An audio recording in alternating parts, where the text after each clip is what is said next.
Former ANC National Chairperson, who's also former National Assembly Speaker and Deputy President Baleka Mbete, says the attack in Russia was a clear indication that the world must unite in fighting terrorist attacks. Now, Mbete spoke to SABC International News editor Sophie Mokoena on the sidelines of the commemoration of the Battle of Cuito Cuanavale in Pretoria. She says she is disappointed that the former ANC President Jacob Zuma has decided to support and campaign for the Umkonto wesizwe party. On the challenges facing the current Assembly Speaker Nosivive Mapisa-Nqakula, Mbete says she visited her house just after it was raided by the Hawks. As the former ANC chairperson and also the deputy president of the Republic, and you are a veteran in both politics and having been in government as well. The situation in Russia last night where there was a terror attack, what is your reaction? Thank you, Sophie, for asking me and the opportunity to make a comment. My brief comment is simply that any act of terror anywhere in the world, Russia included, is unacceptable and must never be a way to make a point. Whatever and whoever is involved, it is a wrong way of dealing with situations. Acts of terror are not acts that should make anyone feel proud that they've made a point. You have made no point except to say, what kind of person are you? Let's come here in South Africa. Today it was a very important day, but when you look at what's happening in the Liberation Organization, the ANC currently, ahead of elections, you now have MK and a high-profile former leader of the ANC, who is still a member of the ANC, campaigning for another party. As someone who did work with the former president and also the former president of the ANC, and you were there as the chairperson. Well, to put it mildly, one is never having the right words to express the level of disappointment and shock that someone can consider themselves a leader of no less than the African National Congress, an organization that is more than a centenary old, and more than a century old. And today you are campaigning against it. Of course, you can't be a member of the ANC and campaign against it. That's a contradiction in terms. So I want to say that he has defined himself as not subscribing to the values of what led us to struggle. It's a disappointment for those that worked with him, that thought we knew him. But of course, he has now defined himself differently.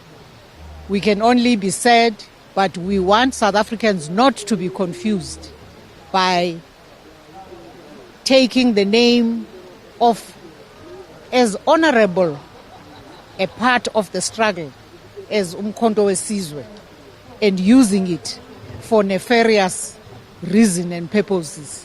I think South Africans must just be very sober in analyzing what this means and who this person is and what he represents. On the other issue, you have the current Speaker of the National Assembly on leave, and others are questioning the process that was followed for her to take leave. You are a former Speaker and very close to Nosivive. You are friends. What's your view? How should this matter be handled by Parliament, but also by your organization, the ANC? On this one, I would like to speak as a friend and as a comrade, because Nosivive and I met in the struggle in the African National Congress, in particular in the ANC Women's Section and later Women's League. Nosiviwe's integrity is intact, and South Africa will get to know that. What is very sad, which is expressing itself, is how people that work in sectors that are very critical in society comply with and cooperate with agendas that you can only regard as what's the word? You know, people who have lost sense, who have lost their ability to think straight. Now, I'm saying the sad thing, though, that is being proved as one watches what's going on, is how people who work in sectors like the one you work in also learned their skills to pursuing agendas that can only be described as despicable and dirty. That's all I want to say. Yesterday, what relieved me after hearing the news, because I had last seen her the evening of the day when her house had been raided, and I was satisfied that she was solid, she was calm, she was not scared, she was not going anywhere, and I thought she was going to be leaving on Thursday to lead a delegation to IPU, because the IPU is a very important forum for parliaments of the world. And she has played a critical role at the IPU, in particular in campaigning for the first African woman to be the president of the IPU, an international body of all parliaments of the world.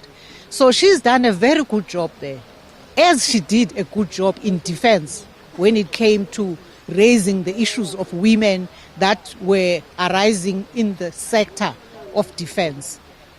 Now I get to hear that no, she had to reconsider the traveling, because among things that were being said by those that are handling those matters was that because she was going to be traveling abroad, she was a flight risk. So she's here. They now have to go there and say what their case is. What are their charges? They raided her house. They violated her privacy. And she allowed them to do that in calmness and in dignity. And I just think they should be ashamed of themselves, all of them. What do you say to people who are saying there must be accountability irrespective of your standing in the community? Accountability for what? You must say what it is that you want a person to account for. So sure, there must be accountability indeed, but come and say what is it that you are looking for, on the basis of what?